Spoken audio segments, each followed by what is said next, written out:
The rebellion of Korah comes between the events of Numbers 14, where Israel were condemned to die in the wilderness, and the entry into the land.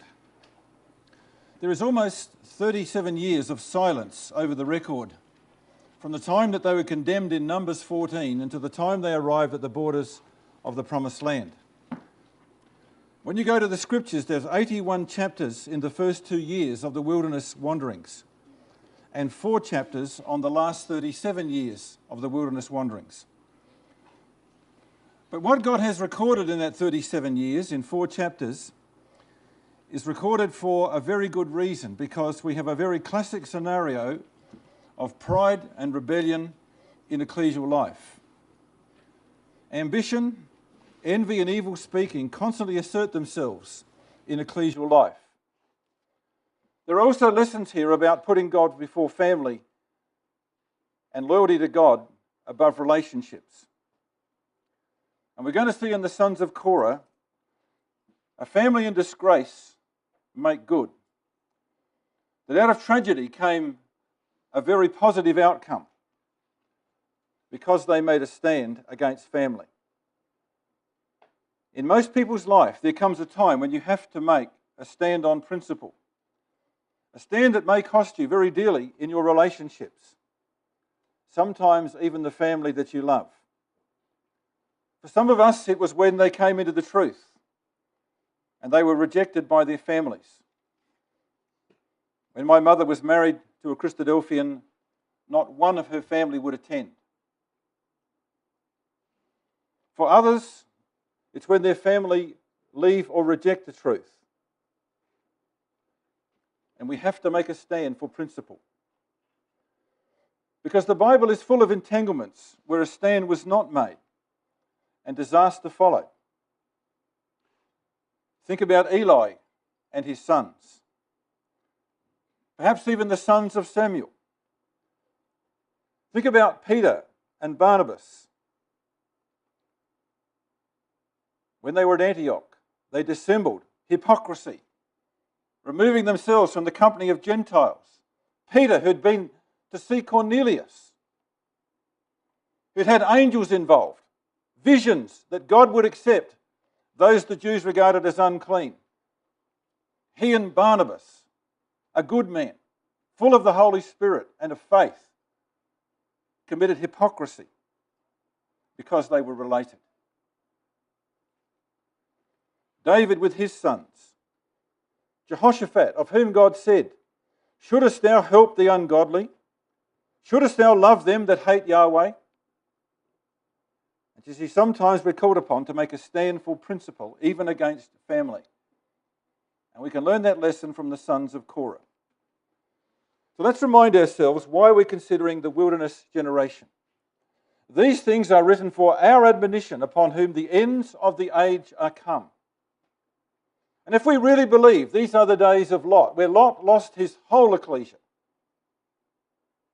and the days of Noah, where there were but 8 left, and I'm not predicting there's only going to be 8 that go into the kingdom, we should expect some falling away. And as hard as that is to accept, that's something the Bible says would be typical of the days of Lot and the days of Noah. And we come to consider today the sin of Korah. Look at Numbers 26. I want you to start there because God tells us this is an important lesson for all generations, especially those upon whom the end of the age is come. It says about Korah in verse 9 and 10, you can read out of what they did, but it says at the end of verse 10, they became a sign. And in the Bible, that is the word that is normally used for a flag, a pole, or a banner.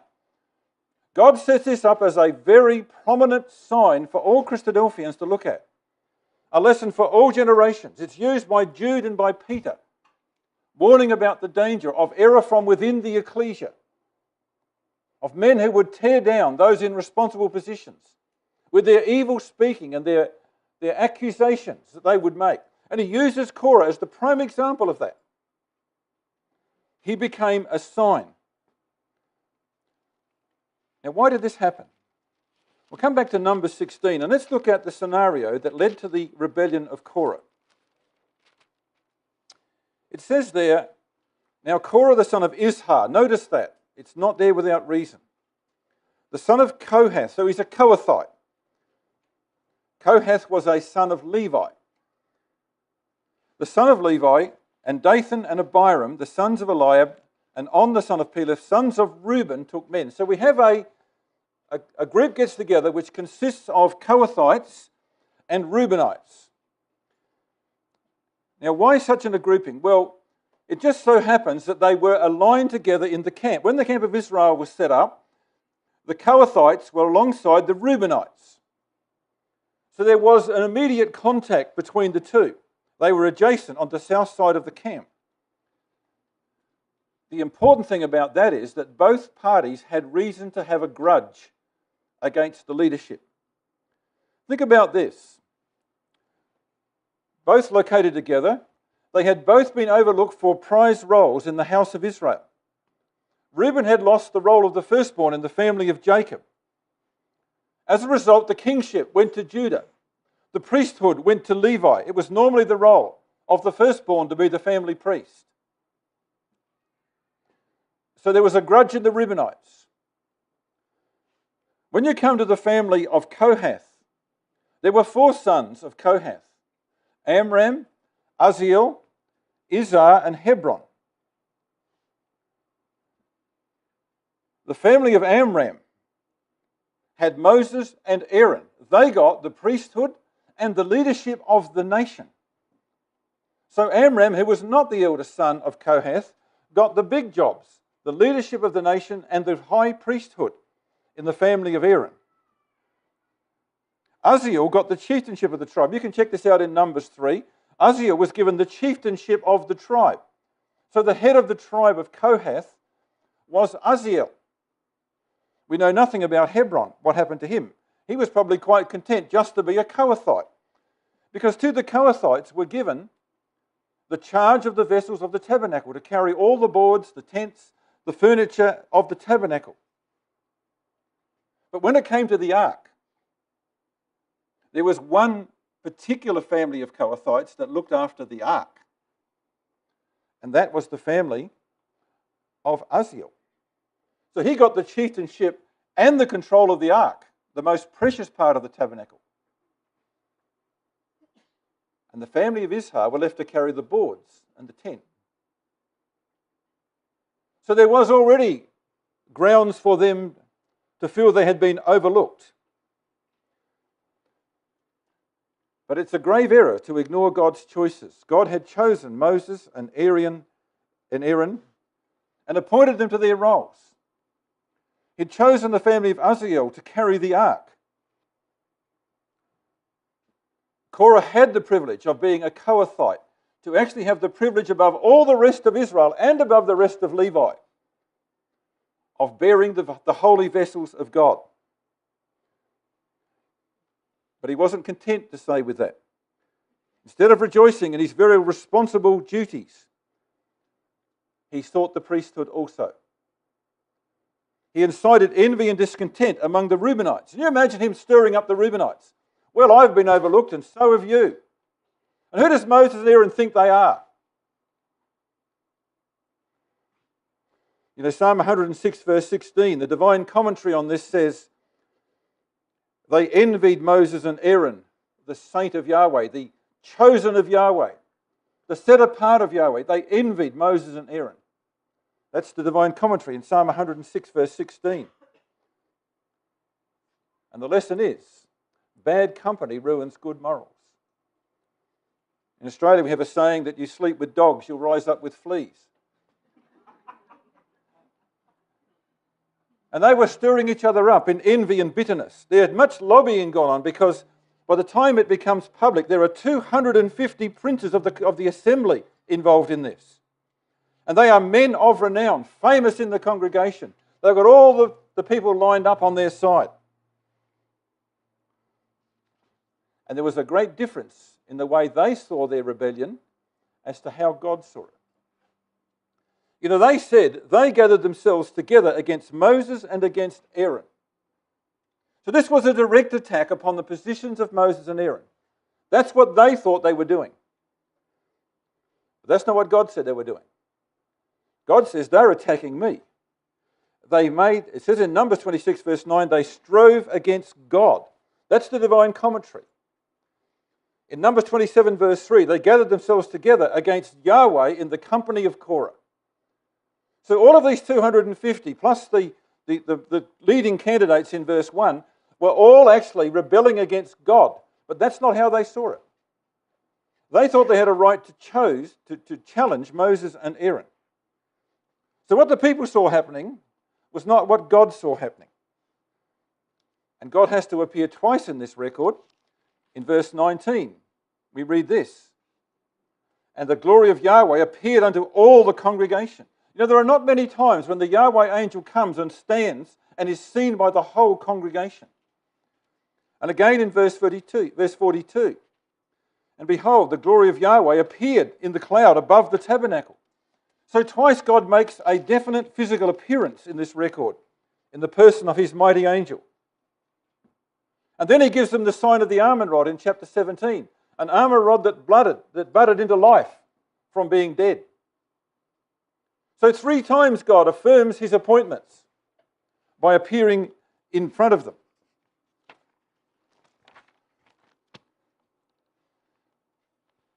You know, Moses was very quick to perceive what was going on here. They thought they gathered themselves together against Moses. But Moses knew exactly who the instigator of this was.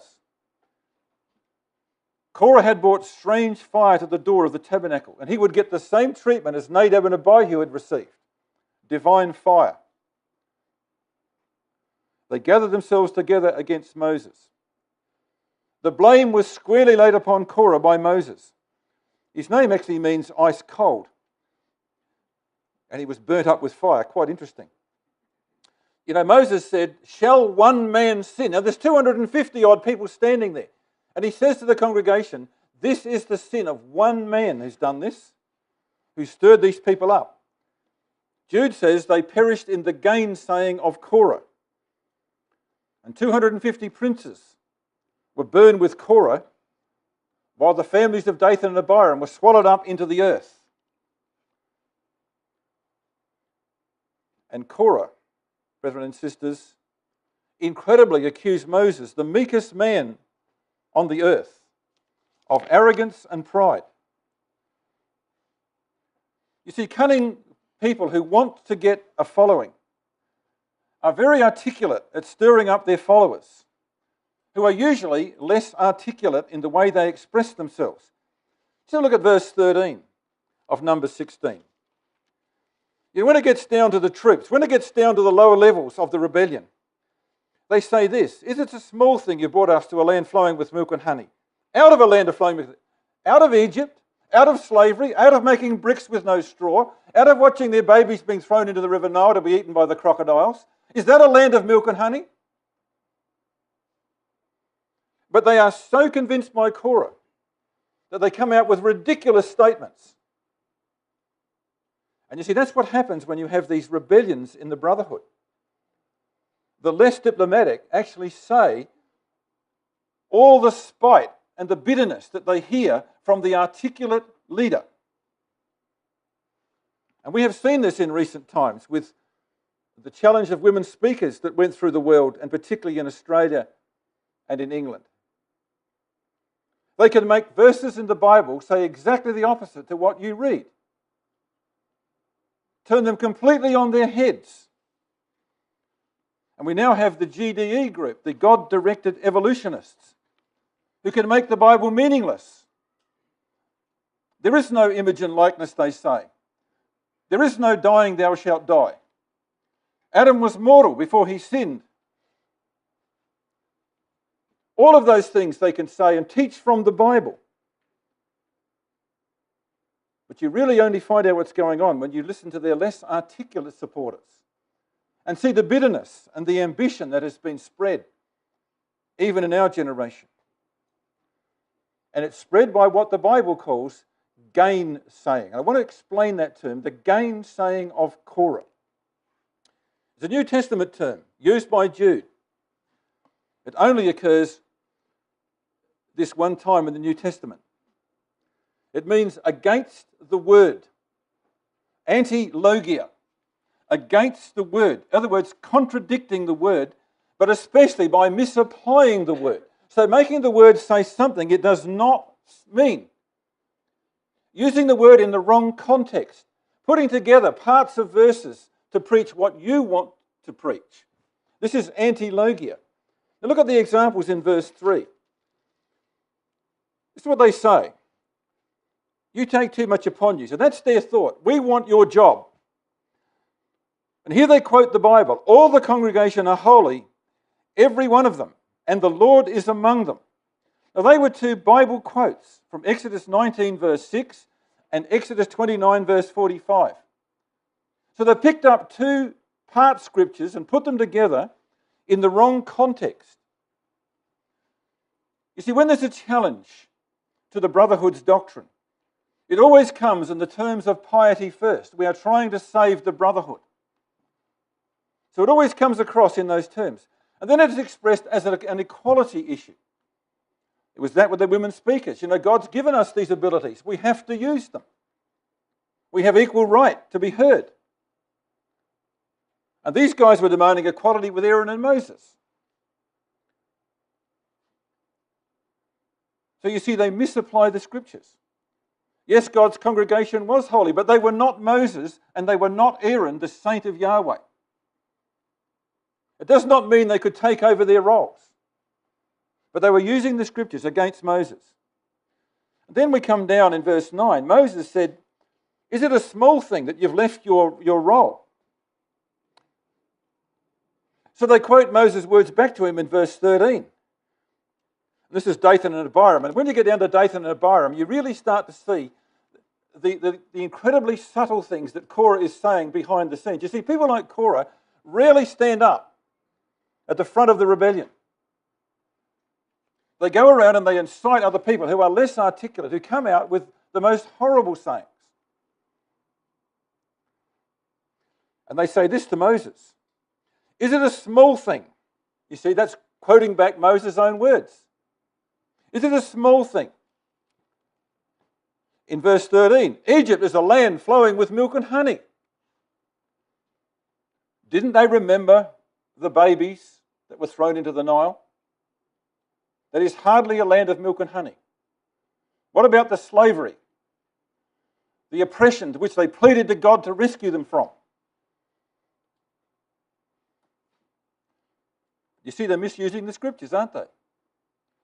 Verse 13, they said to Moses, you want to kill us in the wilderness. You brought us out here because you hate us and you want to kill us. How much had Moses done for them, brethren and sisters? How many times has he begged God not to destroy them? Fell on his face, went with 40 days pleading to God. You want to kill us. You hate us. And then in verse 13, the real stab in the back to Moses. Except you make yourself a prince over us. Remember what the Hebrews said to Moses when he first tried to rescue them from an Egyptian? Who made thee a prince and a ruler over us? That's direct quotation from what happened to Moses when he first tried to rescue his brethren in Egypt. That's a carefully constructed speech that Korah's been putting into people's brains, misusing the Bible. That's the gainsaying of Korah. You think what Moses is being accused of by Dathan and Abiram. Moses, you're a failure. You haven't brought us into the land. Verse 14, you have not brought us into a land that flows with milk and honey. You took us out of a land flowing with milk and honey in Egypt, but you haven't done what you said would do. You are a failure, Moses. The whole generation's been condemned to die. You're a failure. You want to kill God's people, so your motives are evil. You're lifted up in pride. You want to be a prince over us. Character assassination. And I love this one. Look what they say in verse Where is it? You're going to bore out our eyes. You're going to bore out the eyes. Verse 14. Will thou now bore out the eyes of these men? You know, we know what you want to do, Moses. You're going to poke our eyes out. I mean, where are they getting that from? This is what happens to rebellions. They feed on themselves with all this bitterness that comes through. You take too much upon yourself. And Moses was very upset by the personal abuse that he got. He was very wroth, or it means he grew very warm. And he said, I've not taken one ass from them. I've never taken anything against these people. I've not touched any of them. Why are they saying I want to poke out their eyes? And you see, you feel a great sense of injustice when you are assassinated character-wise by these people. Moses was very hurt. And so we have the sign of Korah's rebellion. Can I say to you, brethren and sisters, if you see this happening in the brotherhood, whether it's happening in your ecclesia, on the floor, happening in people's private homes, and particularly on the internet, you know, Paul says, avoid vain babblings, for they will lead to more ungodliness, and their word belief does a gangrene. Avoid it, he says. Avoid those that cause divisions, because as discontents they will stir each other up. They will incite the less articulate supporters. And I was in an ecclesia once where we took a brother who came from the old paths into our movement. And he had some reservations on fellowship. He would not come to the Bible class. He ran a class in his own home to study, as he said, the history of the truth. And there were people that didn't come to the Bible class but went to his class in the private home. We didn't realise what problem we had until suddenly we have these less articulate supporters standing up in business meetings and throwing insults at the arranging brethren. Saying things like, there are no shepherds in the ecclesia. We're all equal. And we suddenly realised that we'd been undermined very quietly by the articulate Bible exponent. It's only when sometimes you get your Dathan and the Byrons coming out and talking about that you all hate us and want to poke our eyes out, you suddenly realise you've been undermined very surreptitiously by a very clever person. And that's why the Bible talks about the gainsaying of Korah. We have to be so careful about those who are so articulate, so clever, that they can string together scriptures to say what the Bible is not saying. And they are a great danger to us, brethren and sisters. They will bring their own incense. They will accuse the responsible brethren. Look what happens. Look what happens, brethren and sisters, after God has opened up the earth and swallowed up Dathan and Abiram, sent down fire and burned up Korah and the 250 princes. Look what happens in the congregation. Verse 41. The next day they're murmuring against Moses and said, you've killed the people of Yahweh. And it's amazing how you suddenly find that there are sympathisers everywhere to these articulate people. They weren't there at the door of the tabernacle creating rebellion, but there were sympathisers right through the camp. So if you see this sort of behaviour going on, be very wary. Paul says avoid those that cause divisions and mark them and have nothing to do with them, because they will suck you in by their very clever teaching. You know, the implication usually is, isn't it, that, you know, if there's arranging brethren here, you know exactly what I'm talking about. You get landed with some very serious doctrinal or moral problem in your ecclesia. You agonise and lay awake, sleep at night, wondering what to do for the best. And you make some decisions to try and save the person and to protect the ecclesia. And it doesn't matter what you do. It doesn't matter how genuinely you try to do the right thing. The family and the supporters will say, well, perhaps you were right, but you handled it all the wrong way. And you always get that response when you have to make hard decisions about people. And they said to Moses, well, I guess God did send down fire and open up the earth, but you handled it the wrong way, Moses. You've killed the people of Yahweh. You're to blame for all of this. And so God has to go through the process of number 17. Now come to number 17. You know what happens there? Aaron's rod that budded. Could you get a more wonderful, calm demonstration after fire, after the earth opening up, that God says, you just watch a dead stick come to life, that I will confirm my choice of the house of Aaron as my priests?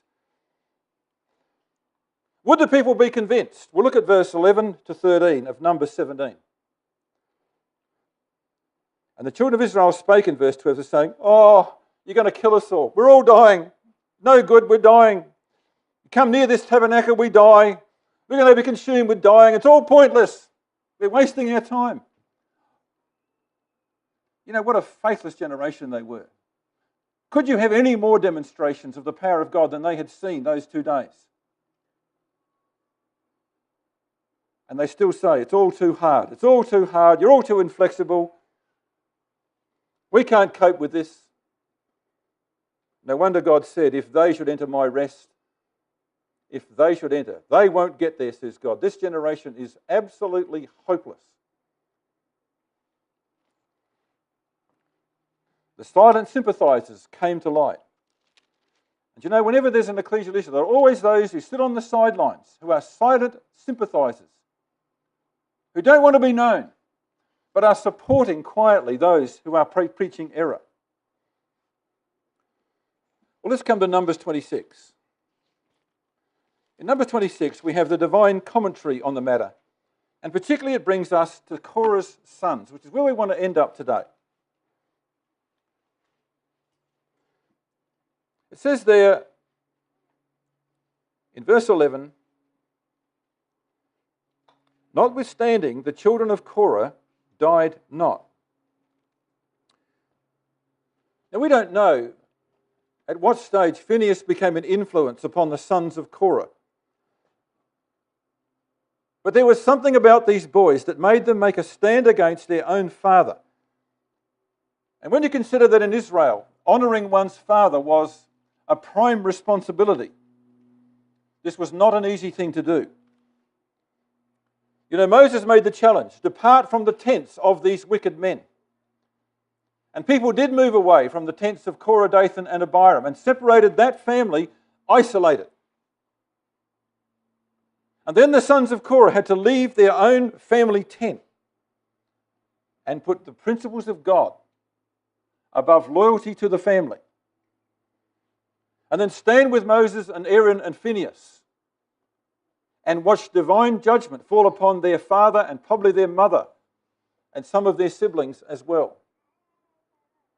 In front of their eyes, they saw that happen.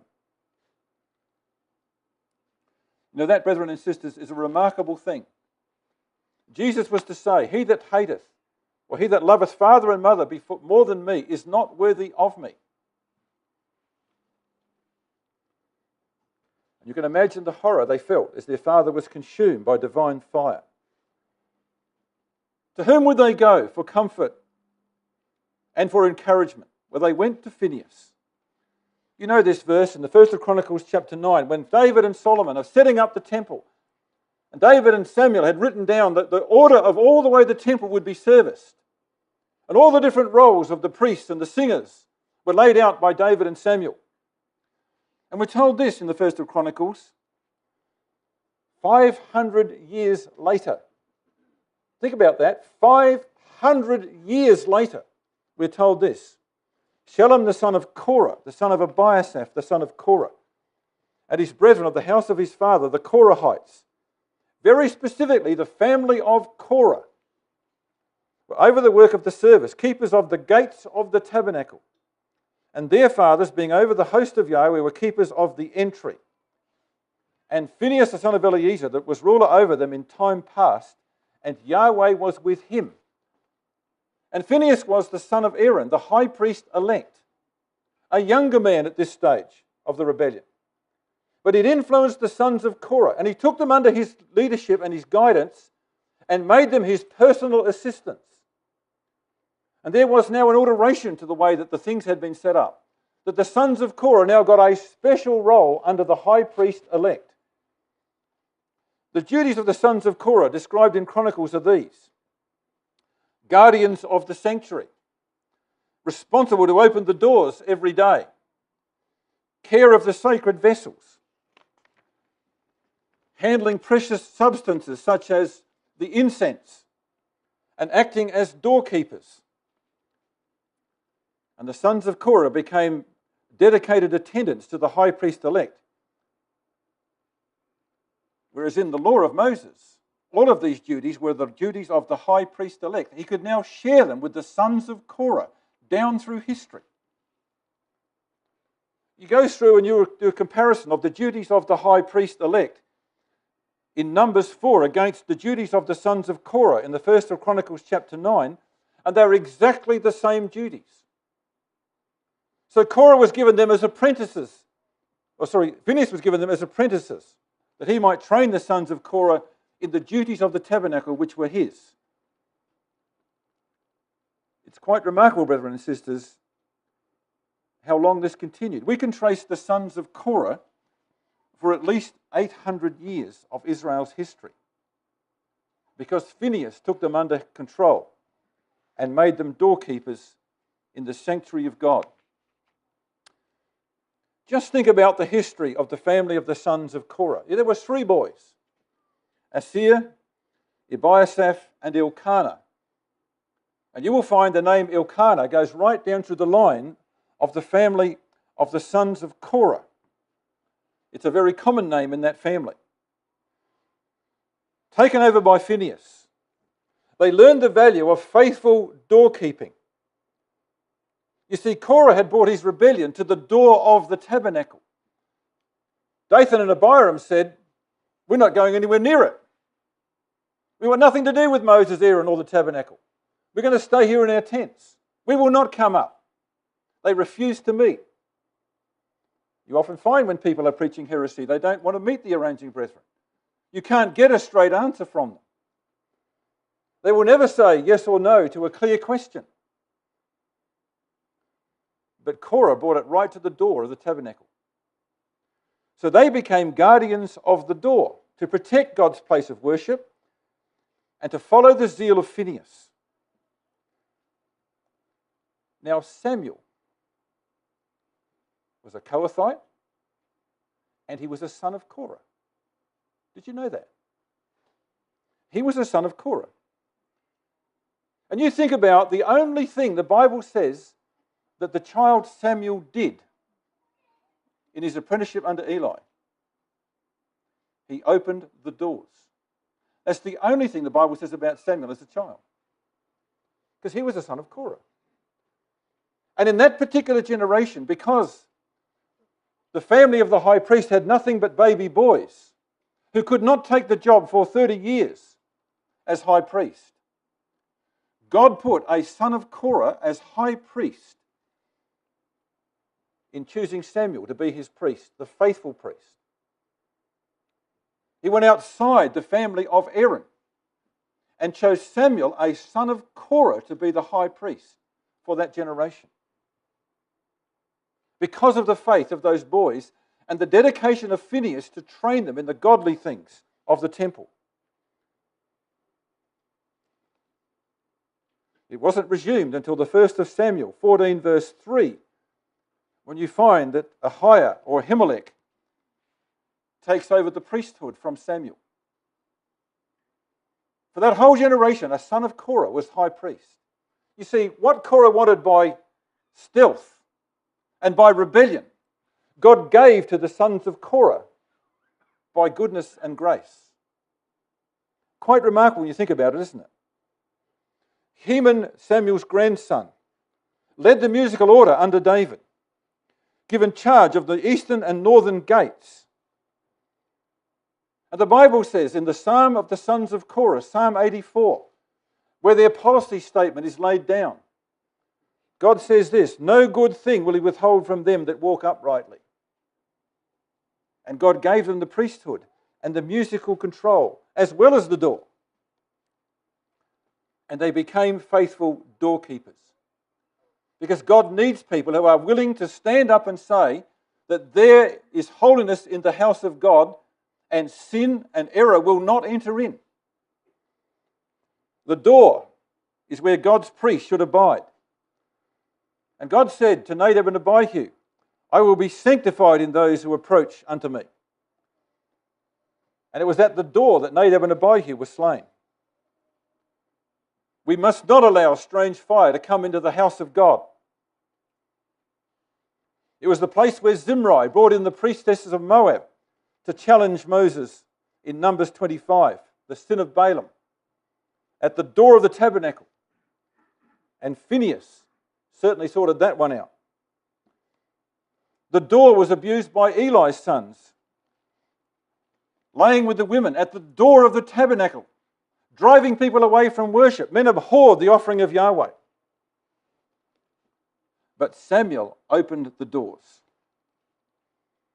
The only thing recorded of his younger years. And so the sons of Korah were given charge of the doors to God's house. It was their job to make sure that no unclean thing came in. But they also became temple guides. They would conduct people around and explain the holiness of that place. They would lead the musical worship. You read Psalm 42 and 43 about a son of Korah who in the rebellion of Jeroboam was cut off in the north, way up near Dan. Couldn't get to be a guide in the temple anymore. His lamentation, why am I cast down my soul? Oh, that I would get to the house of God. That was their role, to be doorkeepers and guides to explain the temple to people. And the family policy of the sons of Korah became very clear. Behold, our God, our shield. Look upon the face of thine anointed. For a day in thy courts is better than 1,000 elsewhere. I had rather be a doorkeeper in the house of my God than to dwell in the tents of wickedness. And Moses had said, depart from the tents of these wicked men. And they did. And that became their family policy. We'd rather be doorkeepers than to dwell in the tents of wickedness. They made the stand to be with God against their own family. And that became the basis of Paul's quotation in the 2nd of Timothy chapter 2 and verse 19. But God's firm foundation stands, bearing this seal. The Lord knows who are his. And let everyone who names the name of the Lord depart from iniquity. And that is a direct quotation from the words of Moses. Depart from the tents of these wicked men. We have to make the same determined stand to keep evil and error out of the house of God, brethren and sisters. We must make sure we don't get caught up in agitation, gainsaying, and complaining. Because Korah is a sign to the last generation. He had a very responsible position looking after the vessels of the tabernacle. But that wasn't enough for his ambition. Don't get caught up in rebellions, however subtle they might sound. And never use the word of God deceitfully as Korah did. Because God has a solution to the rebelliousness of human nature. Remember what he did to Korah's rebellion. He sent Korah, Dathan and Abiram into the pit of the earth. And he sent down fire upon the leaders of the rebellion. Just come to Revelation 20. See what God's going to do in the future. Revelation 20. God says this is how he deals with the rebelliousness of flesh.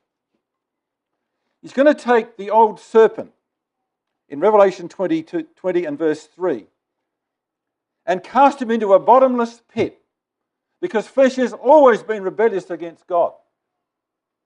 But at the end of the 1,000 years, when Gog and Magog rise up against the camp of the saints and they come to the door of the temple of Ezekiel's prophecy and say, we will not have this man to reign over us. What will God do? Well, look what he says in verse 9. There came down fire from God out of heaven and devoured them. And that's how God deals with the rebelliousness of the flesh. Casting it into the pit and then sending down fire to finally settle the issue that you cannot trifle with God. So let's take the lessons, brethren and sisters, from the sign of Korah.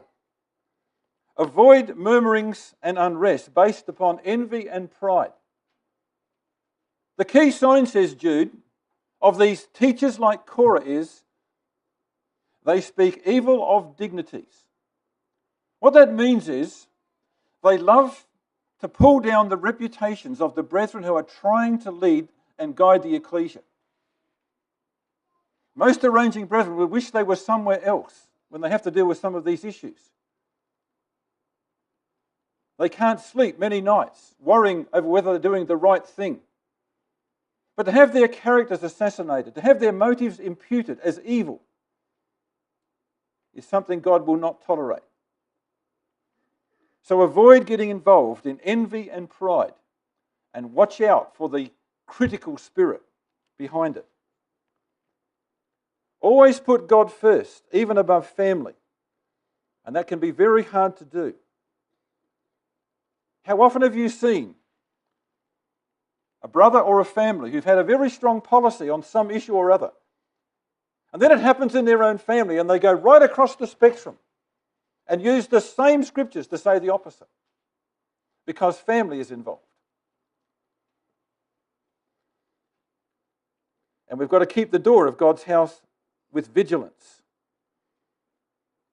We have to value faithful mentors.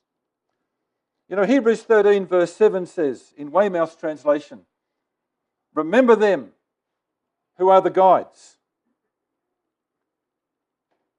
those who've shown to you the word of God. And they responded to the teaching of Phinehas and the example of Phinehas and did the right thing. And then we have to pass on the truth to the next generation as best we can. Brethren and sisters, the Lord Jesus Christ said, sometimes a man's foes will be those of his own household. That's what the truth requires of us. He that loveth father or mother more than me is not worthy of me. We can take the example of the sons of Korah, who for over 600 years kept the doors, who opened the doors that people might go and worship in holiness, and who were blessed by God for their courageous stand. No good thing will God withhold from those that walk uprightly. God withhold from those that walk uprightly. God withhold from those that walk uprightly.